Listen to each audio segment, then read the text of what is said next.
O Gênesis capítulo 40 já vai lá para os sonhos, né? Que José, isso aí, esse tempo, José já estava lá preso há muito tempo.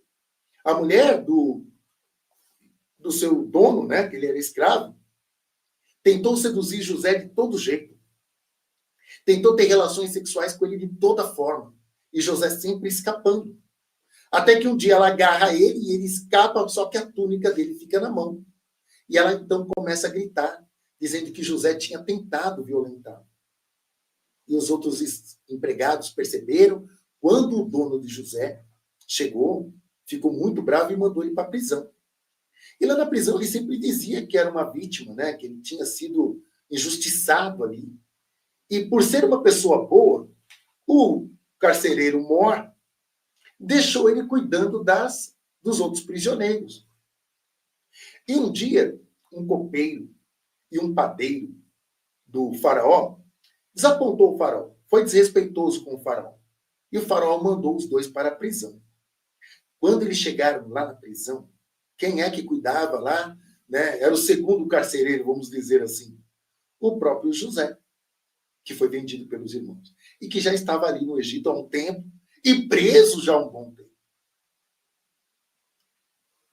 E o copeiro e o padeiro tiveram um sono.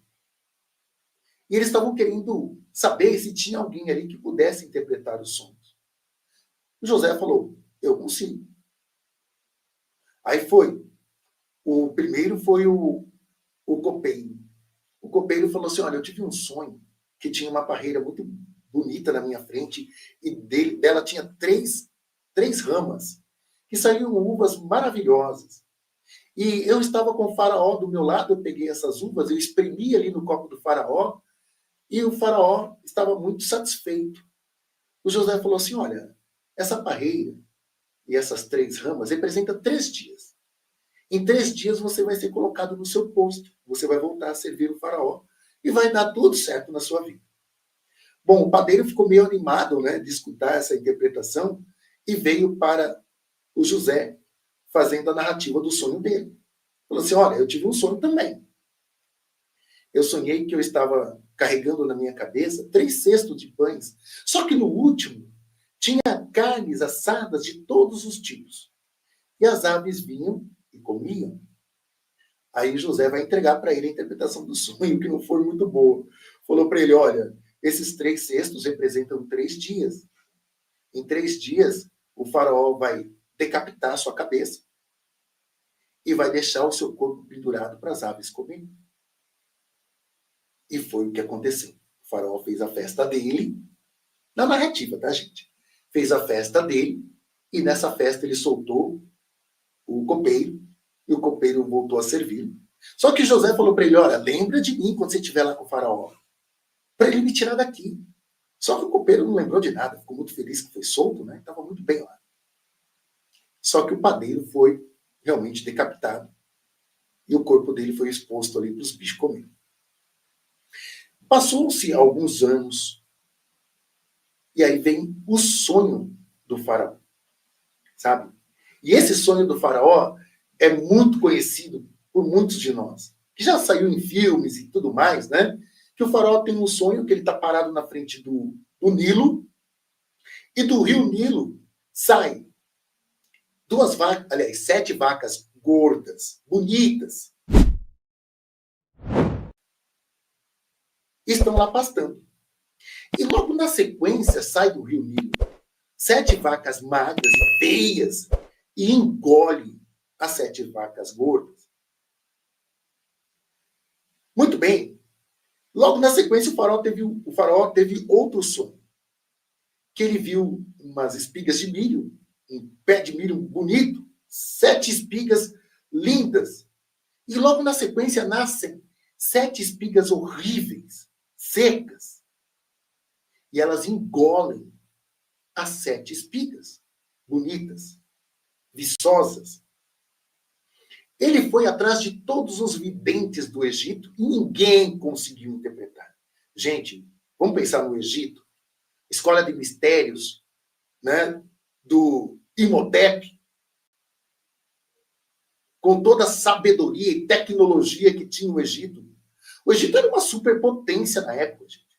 Vamos pensar nas pirâmides, em tudo que era construído, conhecimento de astronomia, astrologia, física e tudo mais. Nessa narrativa do livro de Gênesis, o Egito está totalmente perturbado, sem estrutura e dependente. Aí, nessa hora, gente, o copeiro lembrou-se de José. Ele falou, olha, tem um cara lá na prisão, que ele é bom nisso. Ele até me ajudou uma época e eu até esqueci de falar dele aqui, mas agora eu estou lembrando, estou me corrigindo. E o faraó manda chamar José. José faz a sua barba, fica todo bonitão e vai lá na presença do faraó. Quando o faraó conta para ele o sonho, ele fala, o teu sonho, faraó, é muito simples. O Egito vai ter 7 anos de fartura. Depois vai ser 7 anos de muita fome. Você vai ter que guardar os mantimentos nesses 7 anos. Faça celeiros bem grandes, silos, né? Bem grandes. Guardem tudo direitinho para que vocês tenham comida sobrando para os 7 anos de fome que virão. E ele falou, você vai precisar escolher aí um ministro bom para cuidar de tudo isso. O faraó ficou muito feliz. Disse que o Deus que acompanhava ele era um Deus todo-poderoso, então a narrativa, sabe, o narrador põe na boca do faraó, o todo-poderoso lá do Egito, uma reverência ao Deus que eles estão estruturando aí, que é o Yud-Re-Vav-Re. Eles estão estruturando esse Deus nessa narrativa. Mas só que eles dão um tiro no pé, porque eles dizem que o Deus deles é o El, né? Mas você tem que prestar atenção nessa ideia, sabe? A jornada do herói.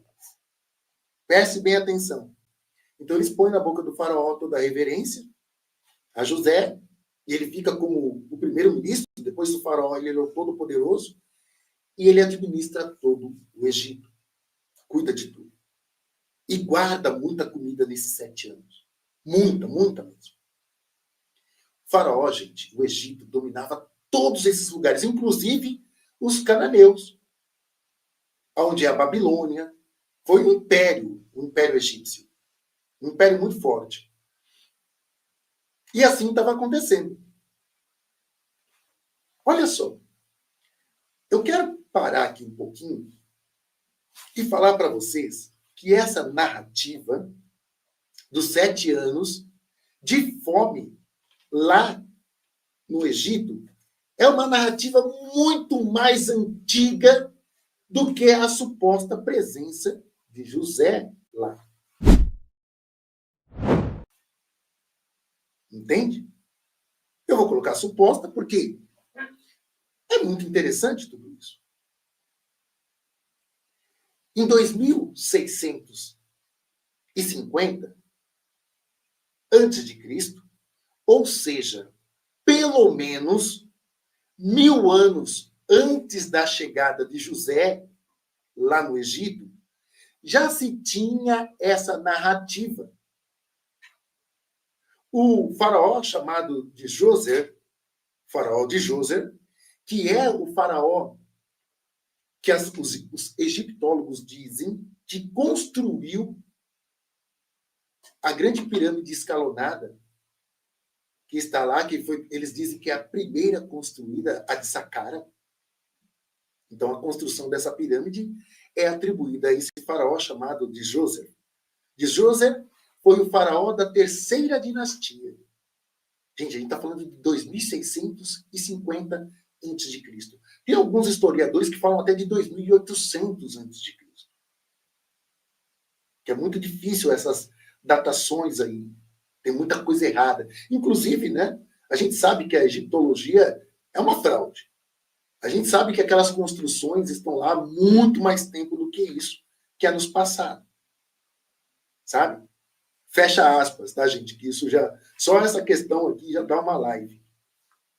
Então, olha só. Na narrativa, houve mesmo, nessa narrativa antiquíssima da época do faraó de Djoser, Essa história de que houve uma seca, que houve uma fome no Egito, já era há muito tempo conhecida. Há muito tempo conhecida. Então, esse faraó, ele estava muito intrigado com essa situação do rio Nilo. Já não está produzindo, porque assim, quando acontecia as cheias do Nilo, todo aquele lodo ia para aquelas terras próximas, aquele lamaçal, com toda aquela vida, né, fertilizava a terra. E eles faziam todo o plantio ali em torno do Nilo, da margem do Nilo. Poxa, era o caminho da alimentação deles. E o Nilo simplesmente ficou sem fazer isso por muito tempo. Então, houve uma fome no Egito nessa época. E o que aconteceu? O faraó, querendo saber o que estava acontecendo, ele foi atrás, né, de entender com os deuses e tal. E o que tem? Eu vou pedir para a Janine colocar a Estela da Fome, que é um encontro arqueológico, é algo fantástico que tem lá no Egito. Olha só. É possível ampliar, Janine, dar uma ampliada? Não é possível. Tá bom. Mas vocês olharem bem, vocês vão ver que tem aí, a seta está apontando, eu coloquei, tem os três deuses, não aparece a seta, né? Então vocês vão ver assim, que do lado direito da tela de vocês, tem três deuses, e do lado esquerdo você vê na imagem que tem ali, esse é o faraó de Djoser, entregando oferendas a esses deuses. Porque ele foi procurar o Imhotep, e esse Imhotep também foi chamado pelos romanos, né, de Hermes Trismegistus. Você já deve ter ouvido falar. Esse Imhotep, ele era arquiteto, ele era engenheiro, ele era médico. Por isso que eles chamaram ele de Hermes Trismegistus, que é uma deidade, esse Hermes 3 vezes inteligente, capaz e tudo mais, né? Então esse faraó, ele foi atrás do Hermes, ou o Imhotep, e perguntou para ele, o que está acontecendo? Ele falou assim, olha, os deuses, né, que são responsáveis por aquela região, principalmente o deus que é o Todo-Poderoso, que é o Quenubis, ele é o deus que manda ali no Nilo. E ele está insatisfeito. Só que essa tríade de deuses sempre aparece no Egito. Então aí não é só o Quenubis dali presente, né? Tem o Quenubis, que é o deus que criou o homem do barro. De novo, gente, essa narrativa do Deus que cria o homem do barro. Então tem essa narrativa também lá no Egito. Mas ele está ali presente com as deusas, as duas deusas, que é a Satis e a Anux. Essas duas deusas, inclusive a Satis, era a deusa toda poderosa dessa ilha. Essa ilha onde está essa montanha aí e aonde tem essa estela. Certo? Então, é isso que vocês estão vendo. E essa estela, gente, é uma outra coisa que eu tenho uma live aqui no meu canal que eu falo, né? Que esculpir granito é um grande problema até os dias de hoje. Você que é um pesquisador, você que é uma pesquisadora, dá uma olhada assim, coloca assim no YouTube, quais são as ferramentas que existem hoje para se esculpir granito. Porque o granito, no meio das rochas, gente, é uma das mais duras. É de dureza 7. Então, para esculpir o granito, você precisa de uma coisa mais dura que ele. Muito mais dura que ele. E como que eles faziam nessa época, gente, microgravuras no granito? Se até os dias de hoje isso é complicado. Em 1920, os alemães inventaram a vidia, que é vil diamante, que é duro como diamante, que é conhecida como pastilha de metal duro. A pastilha de metal duro hoje, essas brocas diamantadas ou ferramentas diamantadas, são as ferramentas mais duras que o granito e são elas que cortam o granito. Então, mesmo que vocês colocarem essas tarefas com granito há 1000 anos atrás, já é um problema. Antes da vidia, gente, é um problema. E essa estela é de granito.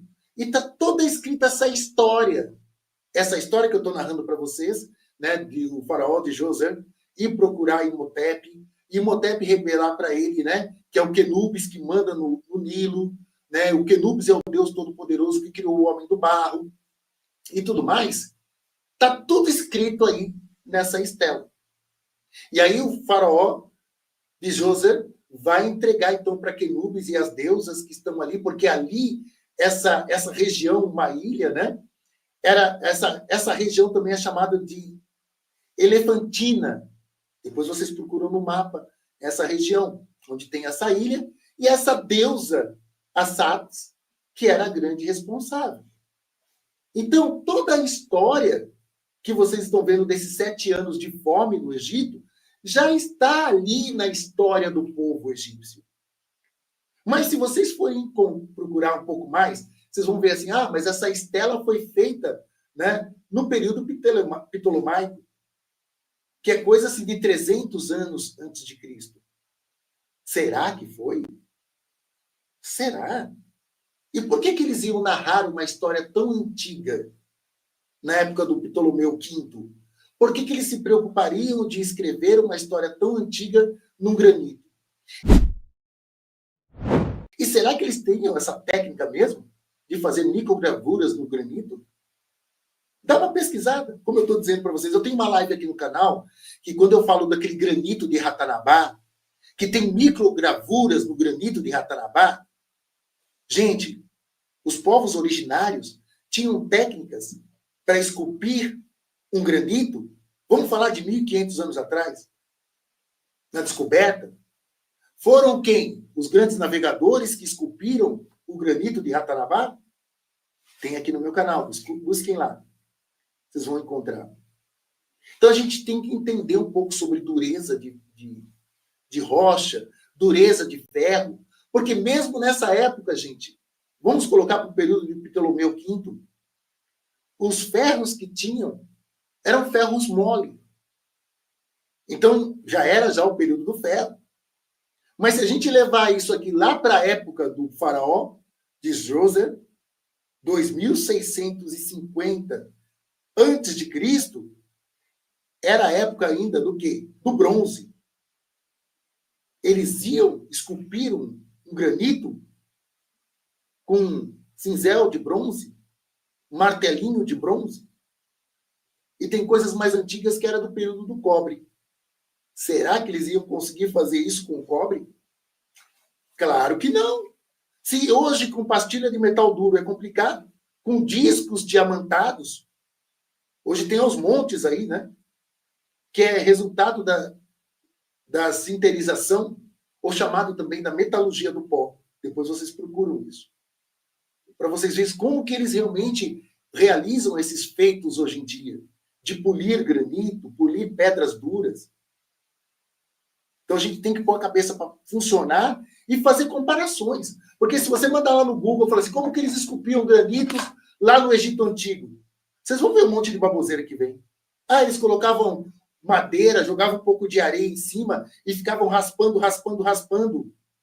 Eles colocavam pó abrasivos. O pó abrasivo, areia, gente. Não tem nada de abrasivo, diferente de areia. E eles iam raspando madeira, ou então pedra em cima de pedra. Aí dá vontade de falar, repitam isso hoje, por favor. Escreva numa estela dessa que tem 3 metros de altura. Faça essas microgravuras dessa maneira. Escreva uma letra só. Uma letra só. Que eu quero ver quanto tempo que vocês vão demorar. Utilizando essas técnicas que vocês estão dizendo que funcionam. Então, nessa estela que conta uma história antes, mas bem antes de José, conta praticamente a mesma história, mas com os personagens verdadeiros, vamos dizer assim, na mitologia dos egípcios. Que é o Imhotep que explica o de José o que está acontecendo. E aí de José vai lá, entrega as oferendas, resolve toda a situação. Essa é a narrativa.